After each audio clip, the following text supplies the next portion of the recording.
আসসালামু আলাইকুম, সবাইকে স্বাগত জানাচ্ছি হাফিজাস রেসিপিস। আজকে একটা হোয়াইট ভেজিটেবল কারি আম্মু রান্না করেছে, তো সেটার রেসিপি আপনাদের সাথে শেয়ার করছি।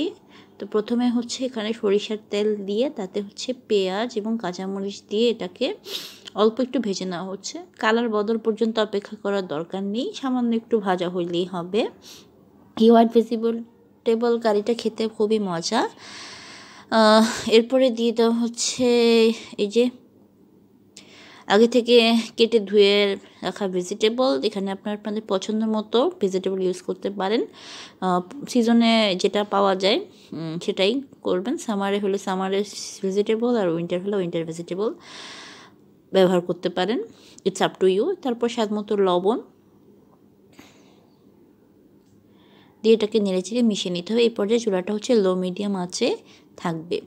দেখতেই পাচ্ছেন কতটা কালারফুল হয়েছে, তাহলে ভাবুন এখানে কত পরিমাণ ভাইটামিনস এবং পুষ্টিগুণ থাকবে।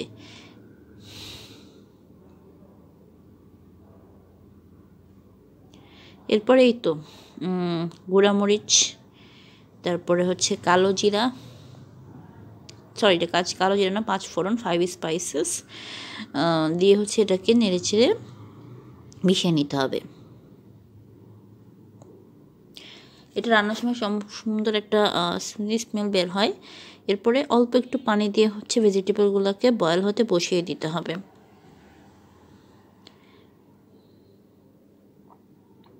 দেখুন এটা 50% পর্যন্ত কুক হয়ে যাবে এই পানি কমে আস্তে আস্তে। পানি কমে আসলে এরপর দিয়ে দেওয়া হবে মশলা। এই তো মরিচ গুঁড়া,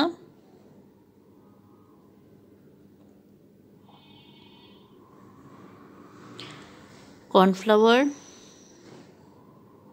আপনারা চাইলে কর্নফ্লাওয়ারটা গুলিয়ে দিতে পারেন, যেহেতু সবজি থেকে কিছুটা পানি ছিল, তো সেটার সাথে হচ্ছে কর্নফ্লাওয়ারটা গুলে মিশে যাবে।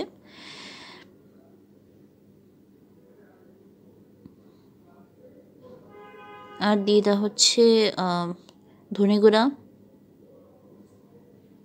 দিয়ে এটাকে নেড়েচেড়ে মিশিয়ে নিতে হবে। সবজিটা চুলাটা দেখুন লো মিডিয়াম আঁচে কিন্তু থাকবে।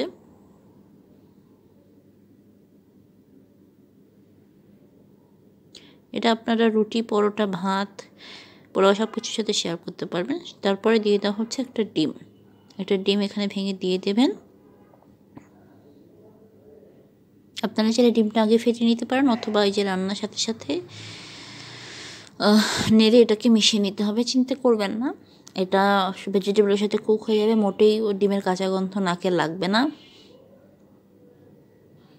এরপরে ঢাকনা দিয়ে ঢেকে এটাকে রান্না করতে হবে। তারপরে একটু জিরা গুঁড়া দিয়ে সামান্য একটু পানি দিয়ে এটাকে রান্না হতে বসিয়ে দিতে হবে। দেখুন কি চমৎকার একটা সুন্দর কালার এসছে, হোয়াইট। আর আপনারা দেখতেই পেয়েছেন যে এখানে কোনো হলুদ গুঁড়া ব্যবহার করা হয়নি, কারণ এটা সাদা সবজি রান্না হবে।